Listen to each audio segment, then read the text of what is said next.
my world stopped. And, you know, for those of you that might not follow my story, I am a recovering addict, alcoholic, and have been for the last 14 years. And COVID happens. Thank you. And a big part of my recovery community is going to physical 12-step meetings. And once those stopped, I was alone, and the disease of addiction was like, yo, this is crazy. The world has stopped. You can get high. And eventually I stopped doing the things that prevented me from getting high. And I listened to that voice.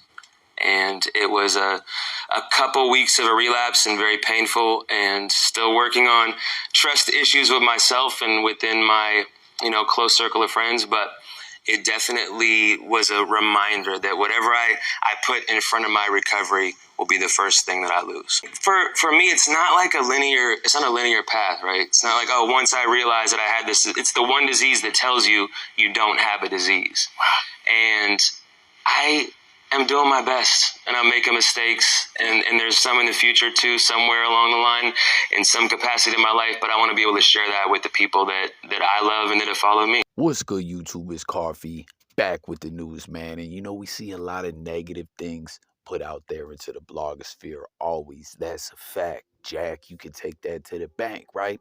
And it's refreshing to see some good, positive stuff shared and some inspirational stuff, you know? And it's like, I had no clue that Macklemore, you know, is a recovering addict, alcoholic, and, you know, he shared his story with the people in this interviews that were failing. But also was dope here is Flav recently spoke out a lot about his addiction, and I love that he's really making this his mission to inspire people and motivate people, you know, because so often when you're down in the dumps, when you're stressed, when things can be unbearable, chopping it up with someone, or, you know, just an anecdote or whatever it may be, can really help uplift someone or help keep someone focused or whatever. You know, you never know the way something can motivate someone else. And Flav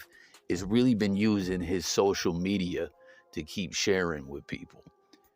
And you see, he shared that Macklemore, you know, shout out to him for doing that good work and sharing it with the people. You see him also shouting out Dave Grohl of the Foo Fighters. It's pretty cool. He went out with his smoker and barbecued a bunch of food at the Mission in LA, fed like 500 people.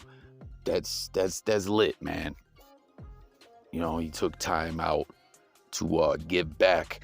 But you know, so that's dope as fuck. But with Macklemore, man, it was cool, because even when sharing about recovery, sometimes people can get lost in the sauce when trying to share the good, you know, info with people as well. And I like that he kept it real simple and honest with the world. And, you know, like when the sickness happened, he said, you know, a big part for him was to go out there to them meetings. That's a big part of what kept him on the right track. And when he lost that, he really got lost and, you know, ended up relapsing. And that's facts. That disease will lie to you like a motherfucker and have you thinking, yo, I can just get high. I can just have a drink or whatever. So Flavor Flav, Macklemore, sharing their story with the world. Let me know what y'all thought about it. Let me know if you think that's dope as well. But I don't know. Macklemore just seemed very humble right there. In other news, R.I.P. Kobe Bryant. Still crazy to think that Kobe is gone. Still just blows my mind in a horrible, horrible way that really happened. That Kobe and his daughter died in a helicopter crash. And, you know, Vanessa Bryant won just under $29 million from LA County, you know, for the responsibility that they bared in his death. I mean, we know no money can ever replace human life at the end of the day. That's just what it is. But I'm glad she did win this judgment. And, you know, we talk about positivity, inspiration, tapping into the blogosphere for good and all that. Here's someone who is always wrapped up in some BS and fluffery. And if you ask me, they're in flat out denial. We're talking about Benzino. You say he's saying, yo, I stay in my own lane. I could give a fuck less what someone's got to say about me. And it's like, come on, B. Like, who are you trying to fool? Yourself? Because you ain't fooling any of us out here. You know, how many times have we seen Benzino go back and forth? Like, yo, I ain't got beef with Eminem no more. Oh, okay, fuck Eminem and all his stands, etc., etc. And, you know, that whole wild situation he got in with Whack 100 really recently when some personal things came out about Benzino, and then Benzino was trying to sue everyone and stuff. Like, I really personally feel like Benzino should have been quit the net in the blogosphere personally.